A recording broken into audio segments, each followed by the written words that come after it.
Eu estava preparando outra palavra, mas eu me lembrei que era Dia dos Pais. E o Senhor colocou uma palavra no meu coração para nós, nessa hora, nesse dia, né? E eu vou querer aproveitar essa data aqui hoje. Não para fazer um elogio genérico à paternidade, nem para distribuir conselhos do que é como é ser pai, como ser um pai melhor, mas para fazer junto com vocês uma avaliação honesta da forma como estamos vivendo.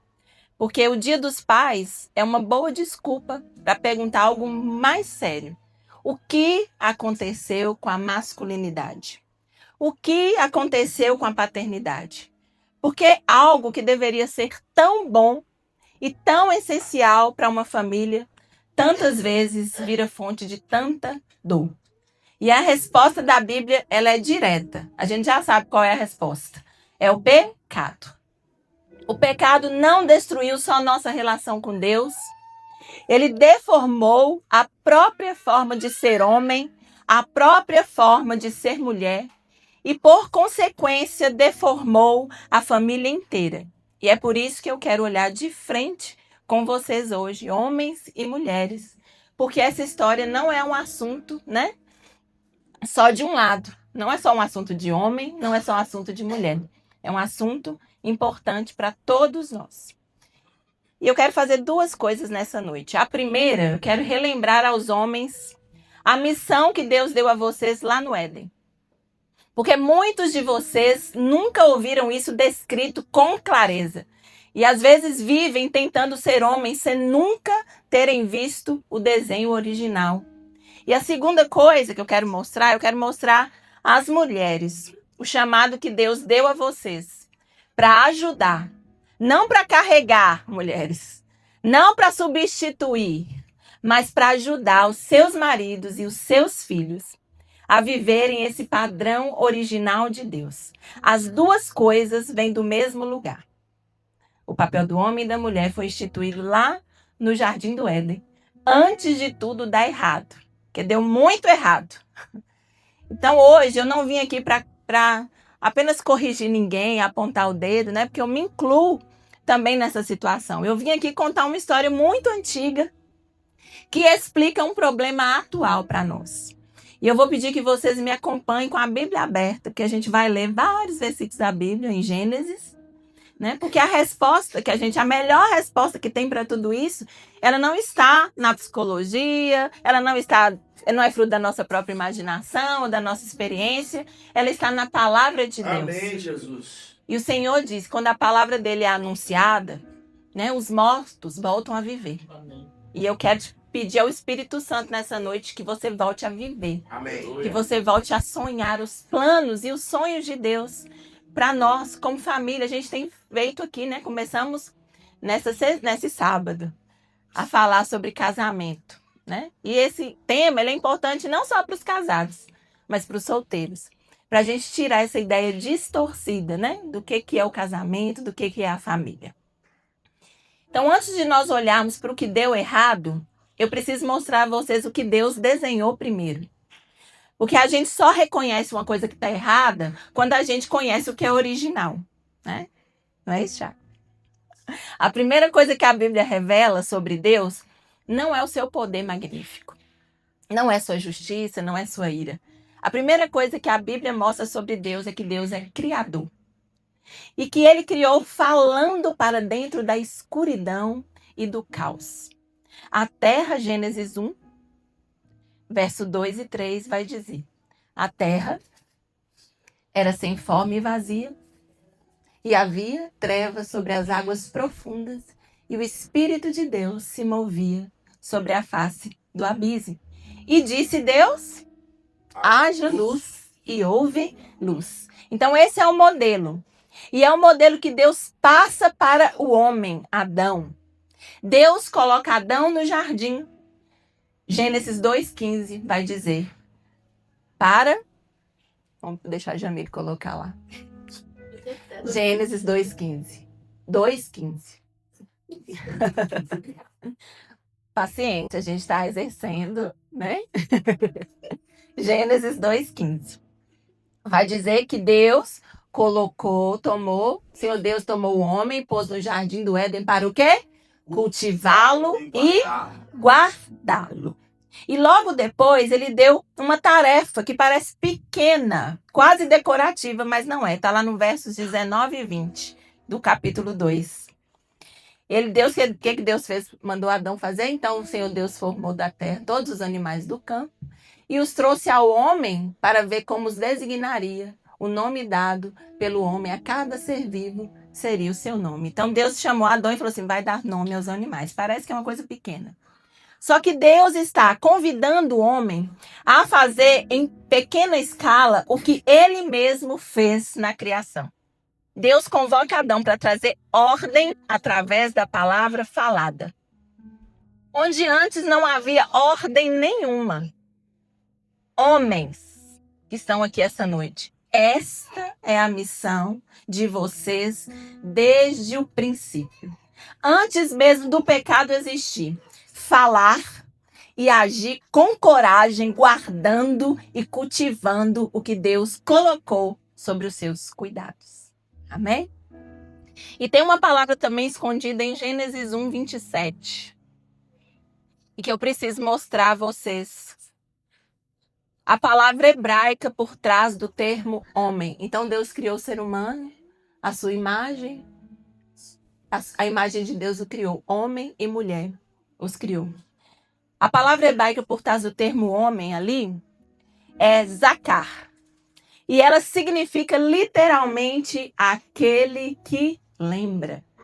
Isso é profundo demais. Não é a palavra que a gente esperaria, né? Homem. A gente esperaria como forte, líder, provedor. Mas Deus escolheu chamar o homem de aquele que se lembra. Se lembra de quê? Se lembra de quem Deus é. Do que Deus prometeu, do caráter de Deus, quando tudo ao seu redor está confuso, está um caos. E tendo se lembrado, o homem tem uma tarefa, falar dessa lembrança para dentro do caos ao seu redor. O homem tem que falar. Agora, e aqui eu quero que as mulheres prestem atenção comigo. Logo depois de dar a missão ao homem, Deus diz uma coisa que a gente costuma ler rápido demais. Gênesis 2:18. Vai dizer assim. 2:18. Então o Senhor Deus disse, não é bom que o homem esteja só. Farei para ele uma aliada que lhe seja semelhante, uma ajudadora que lhe seja semelhante. Ajudadora, né? E eu gosto de usar a palavra original porque ela tem um sentido mais profundo, né? A tradução bíblica ela vai perdendo um pouco do sentido. Mas a palavra ajudadora aqui na língua original é Ezer. E eu quero que vocês, mulheres, ouçam com muita atenção o que essa palavra realmente significa. Porque a igreja passou séculos usando essa palavra errado. Como se a ajudadora fosse algo menor. Ezer não é palavra de gente pequena.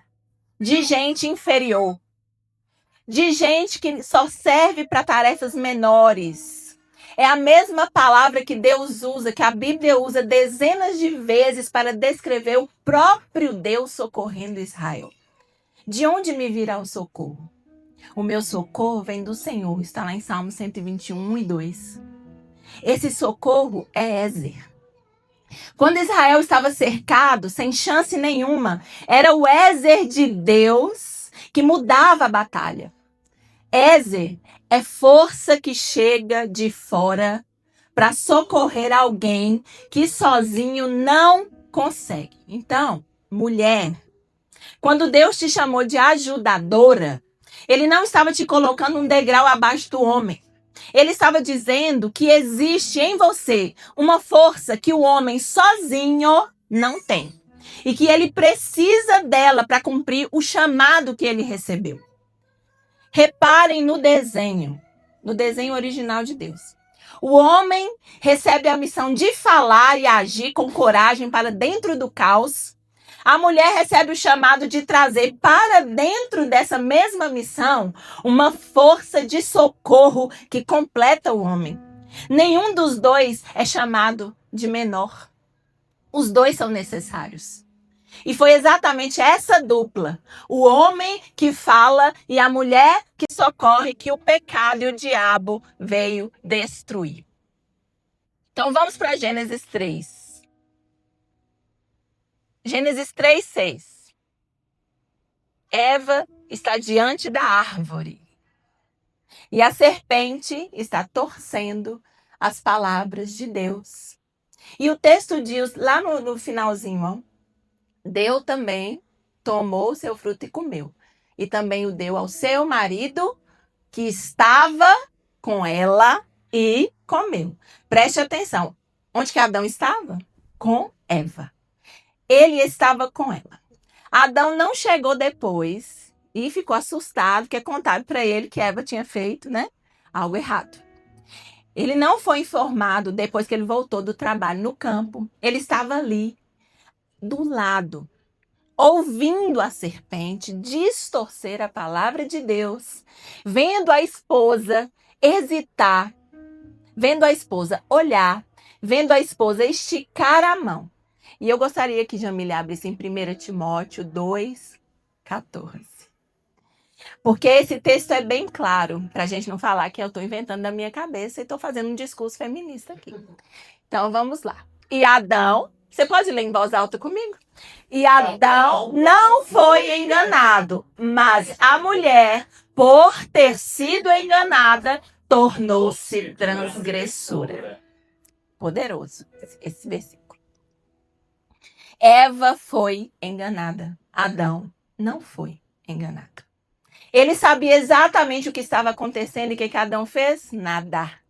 Não disse absolutamente nada. E eu preciso que vocês sintam o peso disso comigo, porque nós geralmente colocamos toda a culpa da queda em Eva. E a Bíblia, ela não faz isso.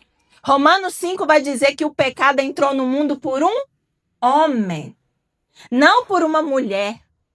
Por um homem que estava lá, um homem que tinha voz, um homem que tinha autoridade, um homem que tinha a palavra de Deus guardada dentro de si, e o homem escolheu o silêncio. E reparem numa coisa que costuma passar despercebida. Quem falou com a serpente foi Eva. Ela discutiu, Eva respondeu, Eva argumentou errado. É verdade. Por quê? Por que ela fez isso? Porque foi enganada. Mas ela estava exercendo ali, por incrível que pareça, exatamente o tipo de coragem relacional que Deus tinha colocado nela como Ézer. O problema não foi a mulher falar. O problema foi que ela falou sozinha, sem o homem que deveria estar falando ao lado dela, usando a palavra de Deus que ele conhecia, e ela ainda não tinha ouvido, porque na Bíblia não está falando que a palavra foi dada para Eva, foi dada para Adão.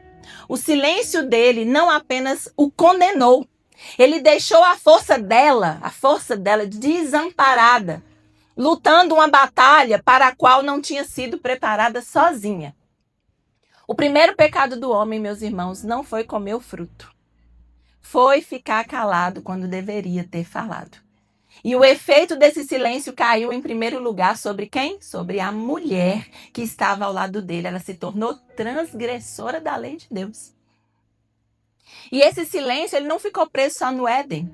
Ele atravessou a história. Ele chegou até aqui, até nós, na sua casa, na mesa que você senta com seu marido, com sua família.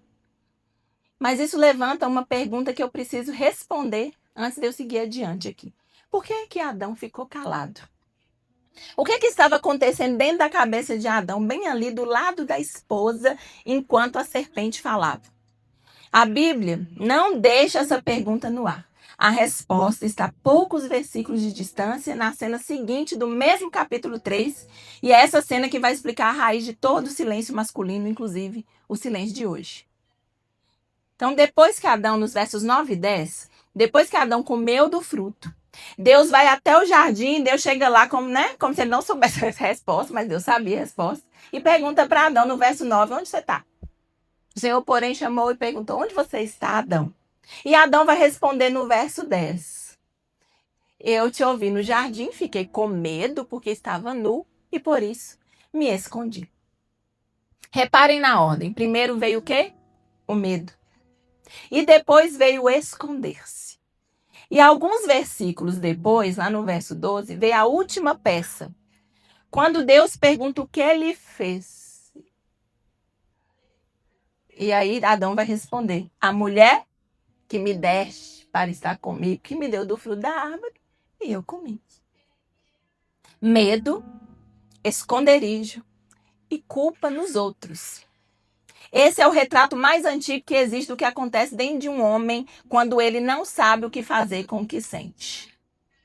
O homem tem dificuldade de verbalizar o que sente. Verdade. A maioria. Alguns não, né? Mas são minorias. A maioria tem dificuldade. Então, a Bíblia mostra 2 caminhos agora possíveis. Todo homem, diante do que não consegue controlar, sente algum grau desse medo de Adão dentro dele. E aí nós vamos traçar agora 2 caminhos, né? A partir daí.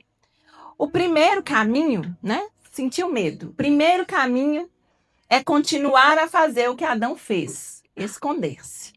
Tô com medo, vamos esconder. Isso pode parecer como controle, né? Eu estou organizando a vida inteira para nunca mais ser pego de surpresa e escutar cada vez menos. Porque escutar de verdade significaria abrir mão desse controle. Pode parecer como culpa jogada para fora. A mulher que tu me destes. Ou na versão de hoje, poderia aparecer assim: você que me deixa assim, é culpa sua. Vocês que me cobram demais. Por isso que eu sou desse jeito. Em vez de admitir o próprio medo, né? E pode parecer também como fuga simples. Por exemplo, trabalho em excesso, tela, silêncio. Qualquer coisa que adie o momento de encarar o que dói. Repara no verso 8 do capítulo 3 que Adão literalmente, 3:8, literalmente escondeu-se. Olha lá, quando o homem e sua mulher ouviram o som do Senhor Deus que caminhava, eles esconderam-se da presença do Senhor Deus nas árvores do jardim. Ele preferiu desaparecer a responder ao chamado de Deus. Mas existe um detalhe logo depois que costuma também passar despercebido, que é a chave de tudo. Adão, depois, no verso 21, né? Tentou cobrir com folhas de figueira. Um esconderijo que ele mesmo fabricou. Um esconderijo mal feito, por sinal, né? Que não resolveria a vergonha, só disfarçava a vergonha. E o que é que Deus faz no verso 21? Deus não aceita o disfarce de Adão. Ele mesmo, Deus, faz umas túnicas de pele e veste Adão e Eva. Está lá no Gênesis 3:21. Uma cobertura que custou uma vida feita pelas próprias mãos de Deus. Porque a cobertura que o homem faz sozinho nunca é suficiente.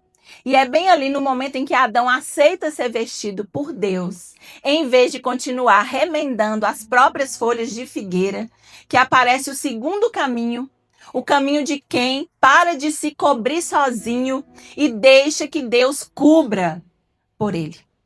Esse caminho também tem 3 partes. As mesmas 3 de antes, só que agora ao contrário.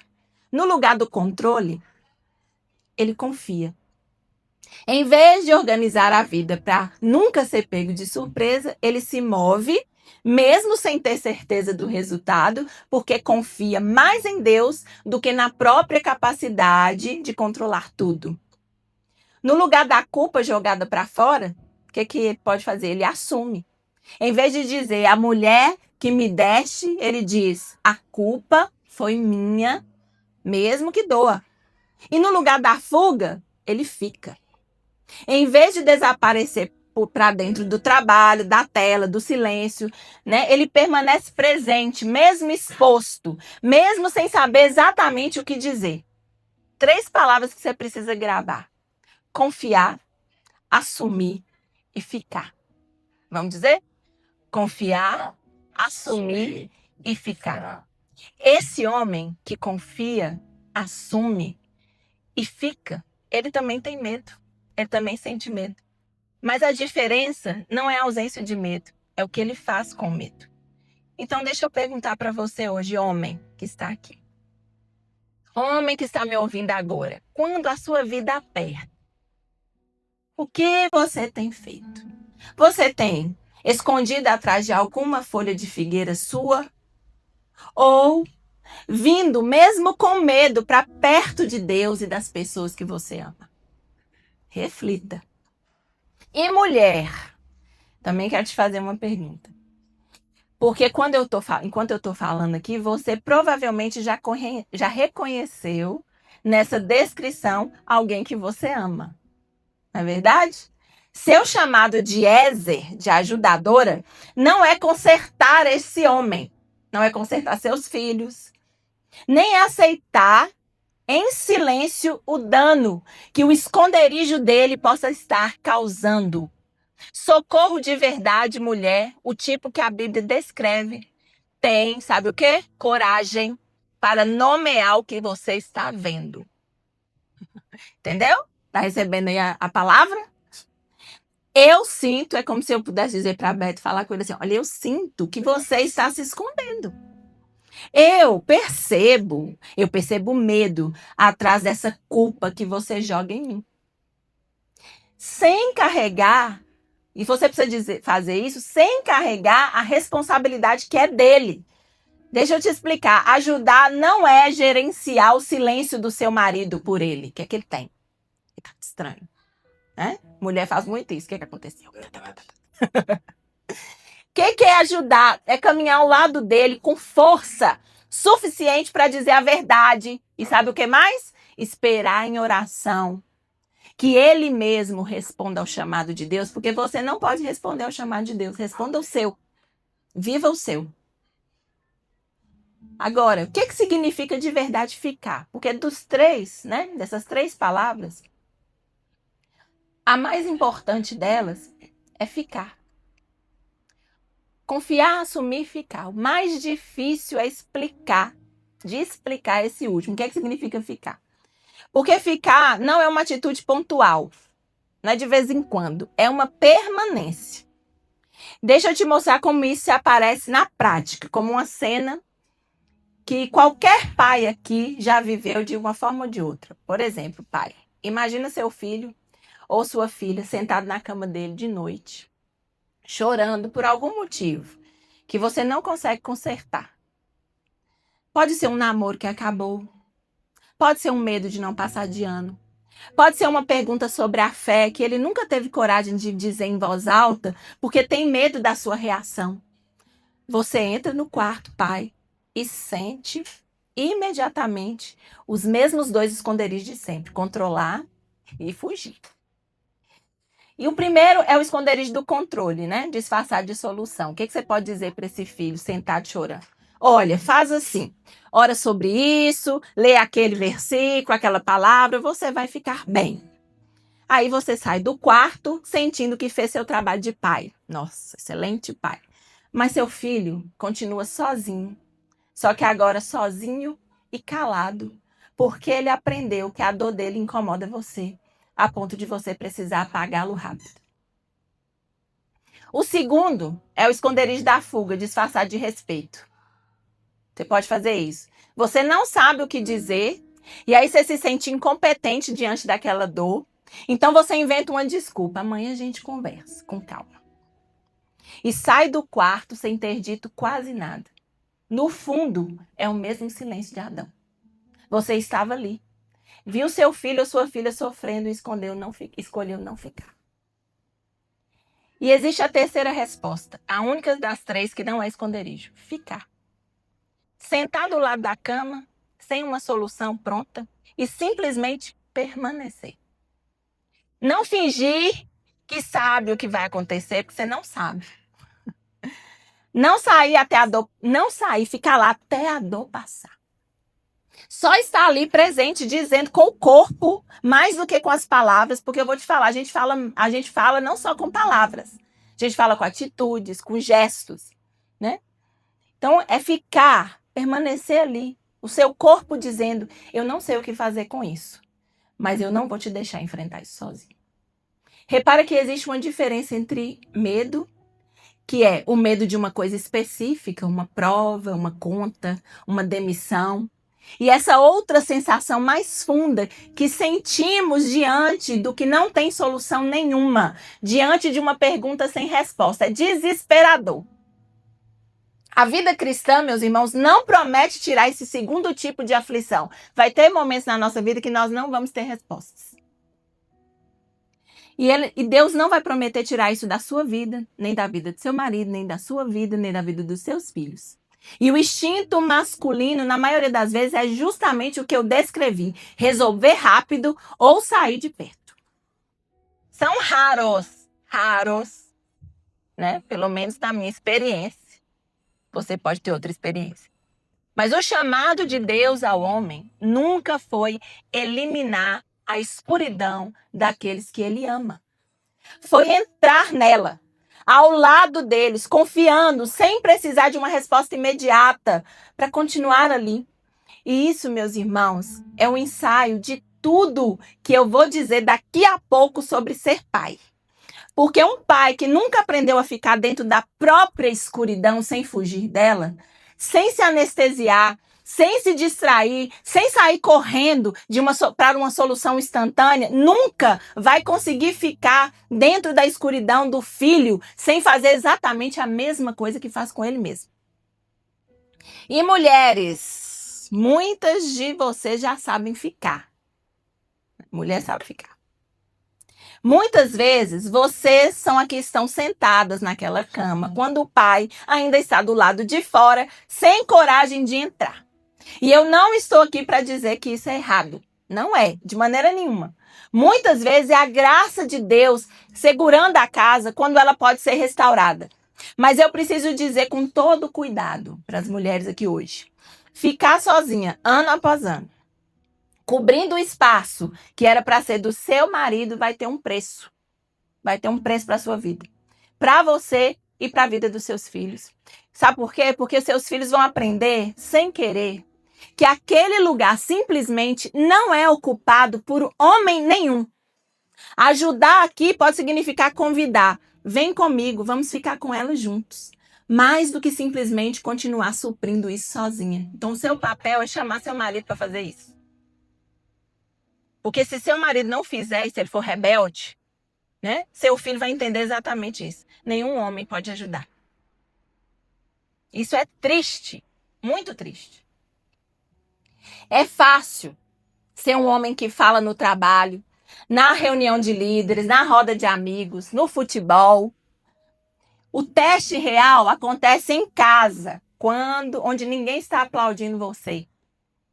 Que tipo de homem você é dentro de casa? Pensa num homem que passa o dia inteiro conversando, aconselhando, ensinando os outros. E quando chega em casa exausto, a esposa faz a pergunta mais simples do mundo: como foi seu dia? Como você está? E ele responde com uma única palavra: bem. Mulher tem uma raiva disso, né?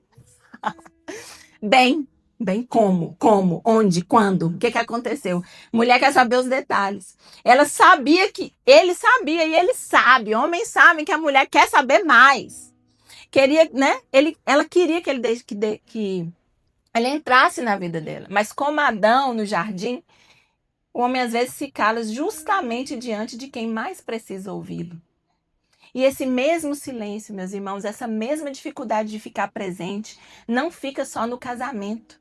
Ela se repete com o mesmo padrão exato na outra relação mais importante da sua casa.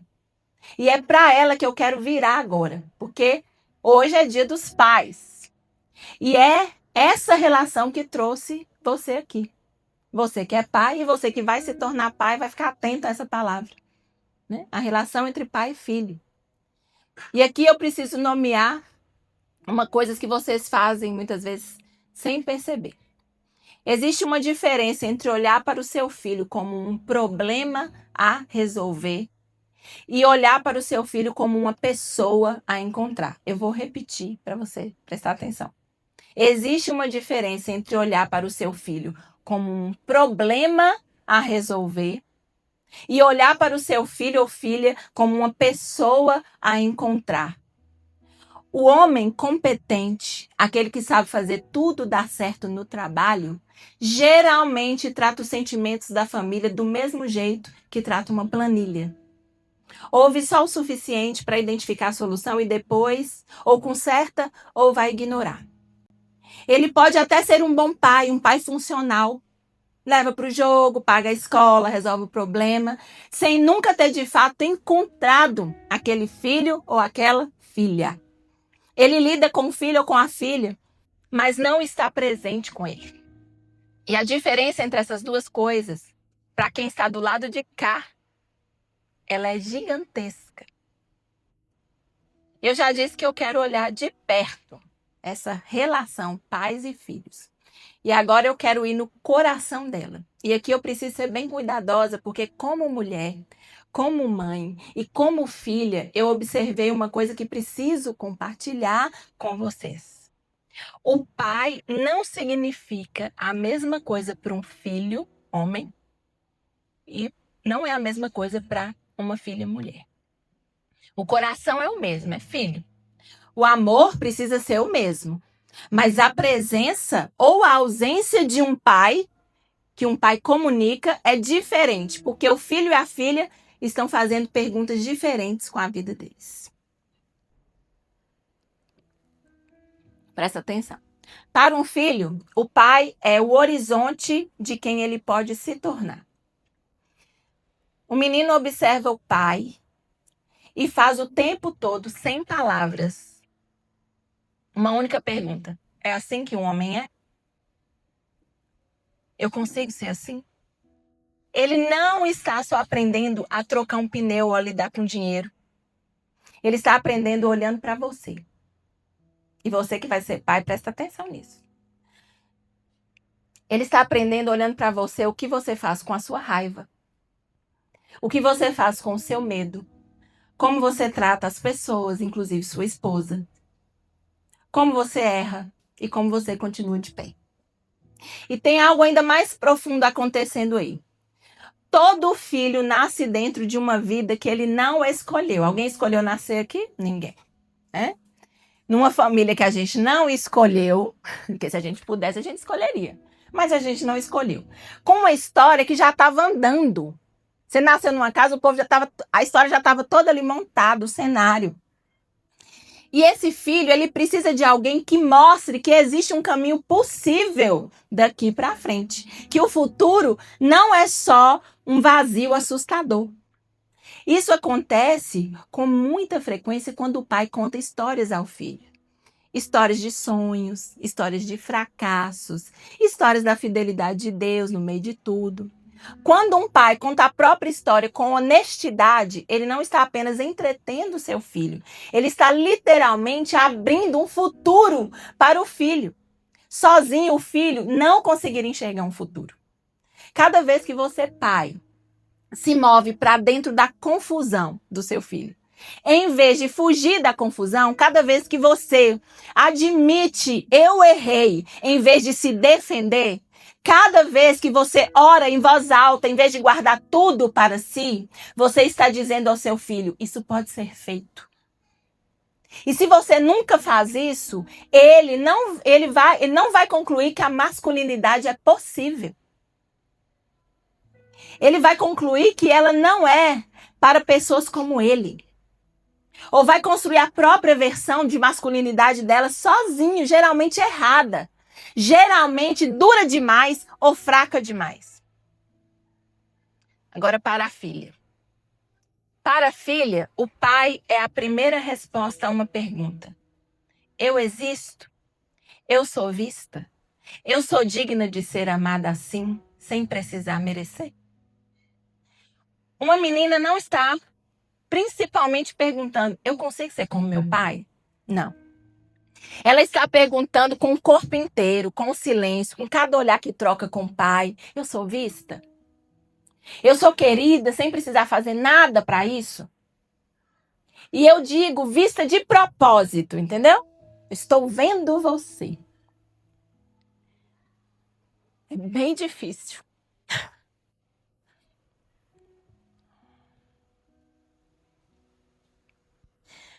Porque, meus irmãos, existe algo de muito sagrado nisso.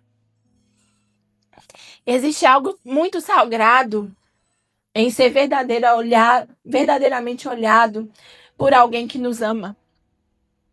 Uma pessoa só se torna plenamente consciente de que importa quando é olhada assim. Olha a mulher lá do poço. Uma pessoa, né? Ela só tem essa consciência quando ela é olhada de verdade, sem pressa, sem estar checando o celular, sabe? E não é por acaso que um dos primeiros nomes da Bíblia, que a Bíblia dá a Deus, vem da boca de uma mulher. Desesperada no meio do deserto, abandonada e sozinha. O nome dela se chama Agar. E ela chama Deus de El Roi. O Deus que me vê. Está lá em Gênesis 16:13. Ser vista para uma mulher não é um detalhe emocional. É uma das necessidades mais fundas que existem. O pai é, goste ele ou não, o primeiro homem que ensina a uma filha o que ela deve esperar de outros homens que vierem depois dele. E isso ela aprende não só com palavras, com as palavras dele, mas com o corpo dele. O abraço que existiu ou não. O colo, o tom de voz, o toque apropriado e seguro. Essa é uma linguagem que o corpo aprende antes da mente entender qualquer coisa. Então, para uma menina, o corpo do pai fala, né? O toque. Porque ela vai aprender isso muito antes de qualquer palavra. Se o pai é ausente, controlador, ou só demonstra orgulho quando ela performa bem, ela aprende, sem que ninguém precise dizer isso em voz alta, que o amor de um homem se conquista, se merece, se ganha na base do desempenho. E ela vai levar essa lição gravada no corpo e na alma para cada relacionamento na vida adulta dela. Né? Muitas mulheres aceitam qualquer coisa porque não tiveram nada. Mas quando um pai olha para a filha só porque ela é filha dele, não porque ela tirou boa nota, não porque ela está bonita, não porque ela fez alguma coisa por ele, o pai está plantando nela uma segurança que nenhum outro homem vai conseguir dar depois, entende? Se ela olhar para você e falar assim, a régua vai ter que subir muito, porque meu pai me tratava de uma maneira que não vai ser qualquer homem que ela vai aceitar.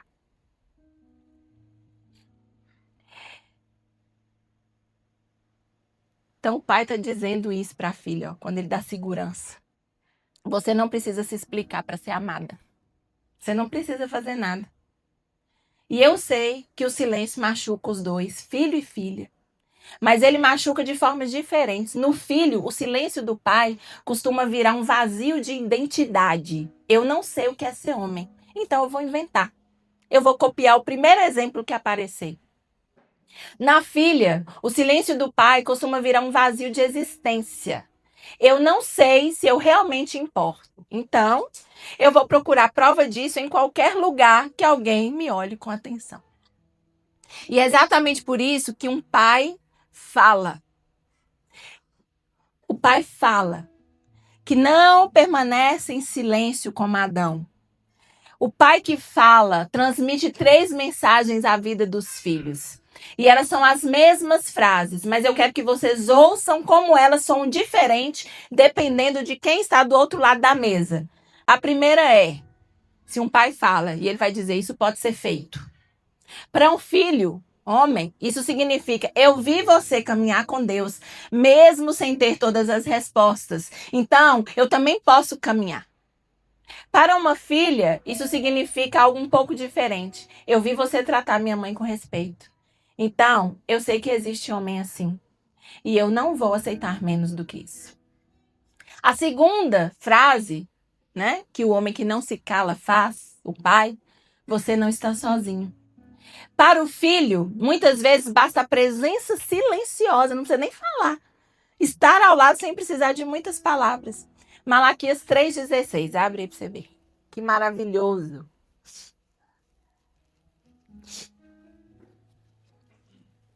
Depois, aqueles que temiam o Senhor conversavam uns com os outros. Presta atenção. E o Senhor os ouviu com atenção. Só aí. O Senhor ouviu com atenção os que se lembravam dele. Um pai que se volta de vez em quando para olhar de verdade para o filho, não para corrigir, não só para corrigir, não só para ouvir, tratando como uma pessoa a encontrar e não como um problema a resolver, está fazendo exatamente isso que Deus fez com o seu povo. Deus ouviu, parou para ouvir. Deus prestou atenção. A filha precisa ouvir o que o pai pensa dela, que sente orgulho dela, que acha bonita e capaz, porque sem esse olhar e essas palavras ditas em voz alta, né? Para o filho não precisa em voz alta. Não necessariamente, mas para a mulher é necessário. Né? Você viu que muitas vezes os papéis estão trocados? Às vezes os homens estão precisando tanto de palavras de afirmação, porque está tudo trocado, invertido quando o pecado. Mas a mulher tem essa necessidade de ouvir em voz alta. A ausência dessas palavras cria um espaço que mais cedo ou mais tarde um outro homem vai tentar preencher. E a terceira fala: eu acredito em você. Para o filho, geralmente significa soltar, parar de controlar cada decisão, confiar que Deus está cuidando dele mesmo longe da sua supervisão. Para a filha, eu acredito em você, muitas vezes significa o oposto do que a gente imagina. Não é deixar de proteger, é parar de duvidar da força dela. Porque muitos pais, né, infantilizam, minha menininha pequenininha, não dá conta de nada. É dizer, o pai está dizendo, com atos, eu confio no seu discernimento, minha filha. Eu confio nas suas escolhas. Eu não preciso decidir tudo por você para provar que eu te amo. Filho ou filha, o chamado é o mesmo. Falar em vez de se calar. Ficar em vez de fugir. Em vez de ignorar.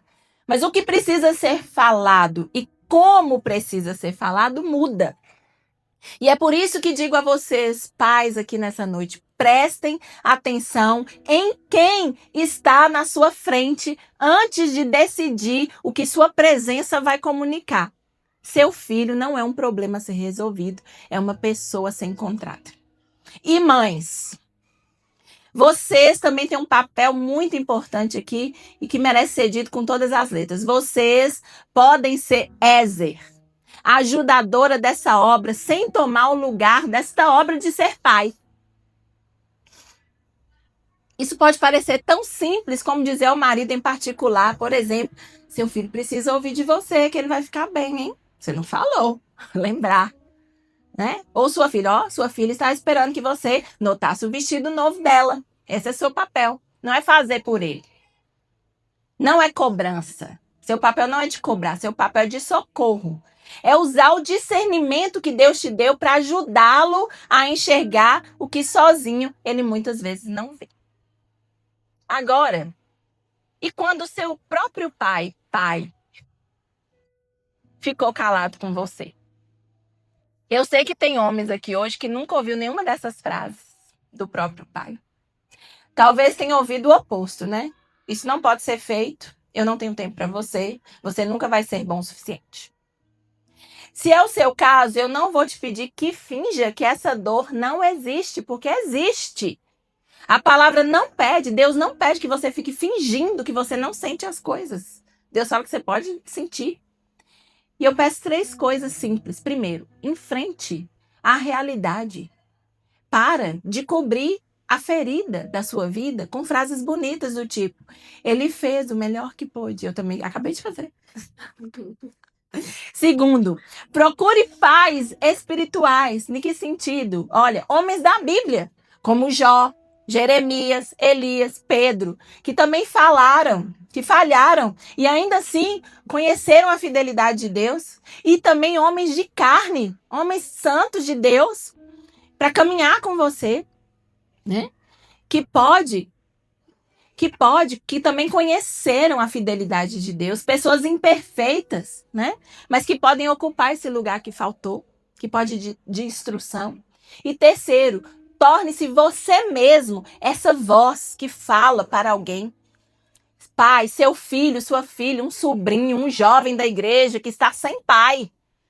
Né? Porque no Brasil não é isso? A maioria das certidões de nascimento só tem o nome da mãe. Há uma orfandade que reina nessa nação. Falta de homens que se levantam, mas isso é um problema do Éden, do pecado, não é só do Brasil.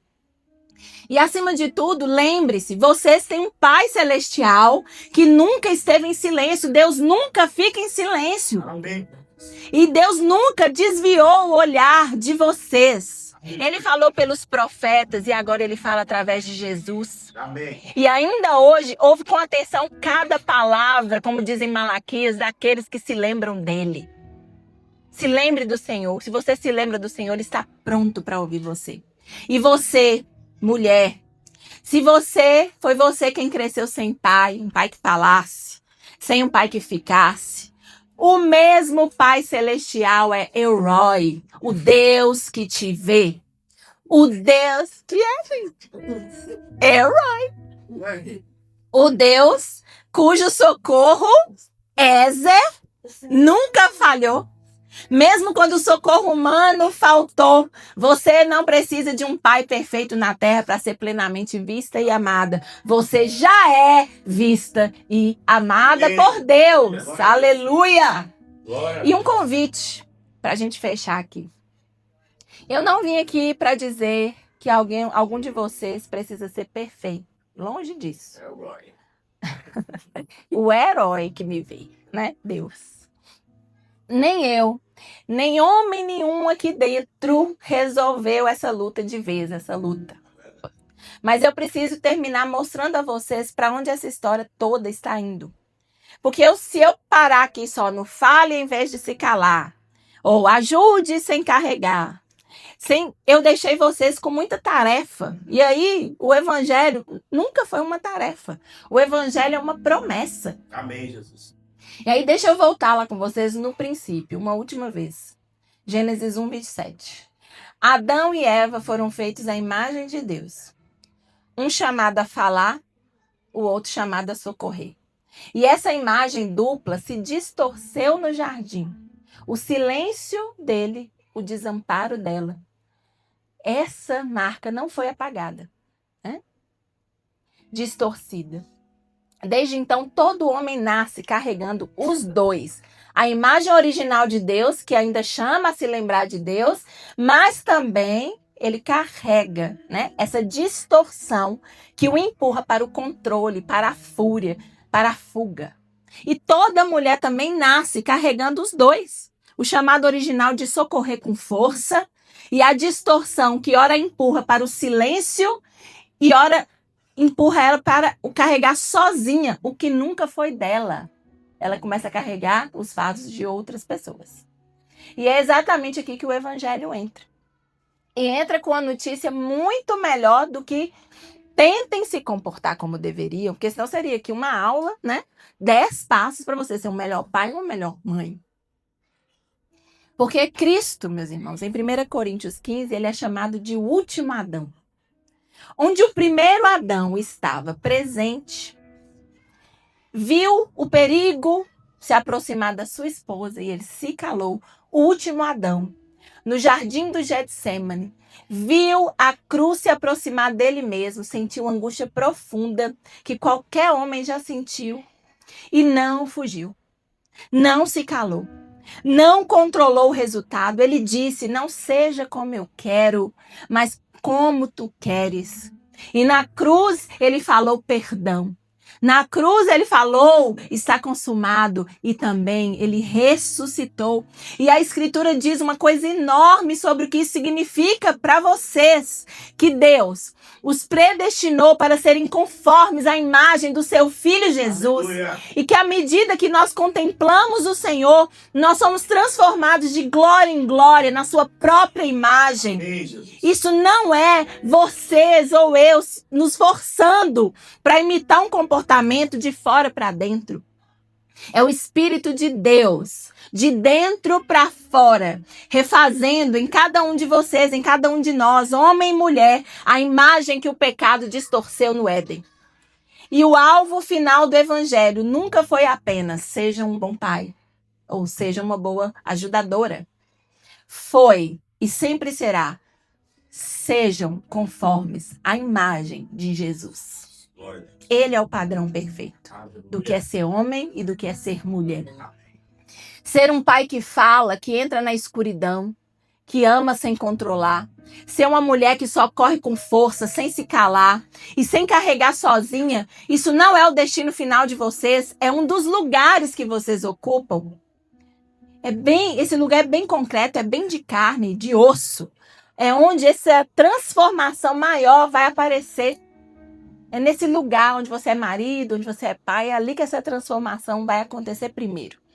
Então hoje, eu não estou pedindo que vocês tentem mais. Eu estou lembrando vocês que já existe em Cristo um homem que faz tudo o que Adão deveria ter feito. Amém. E que ele está agora mesmo formando esta mesma imagem em cada um de vocês, Amém. homens e mulheres. Amém. E que hoje, neste dia dos pais, o silêncio de Adão termine. Em nome de Jesus. E o socorro de Eva encontre Aleluia. de novo uma voz ao seu lado. Amém. Não porque vocês decidiram ser melhores, mas porque Cristo, o último Adão, está vivo em nós e continua fazendo esta obra até que esta obra Aleluia. seja completa. Amém? Amém. Você pode se colocar de pé? Eu queria fazer alguns momentos de oração aqui essa noite. Glória a Deus.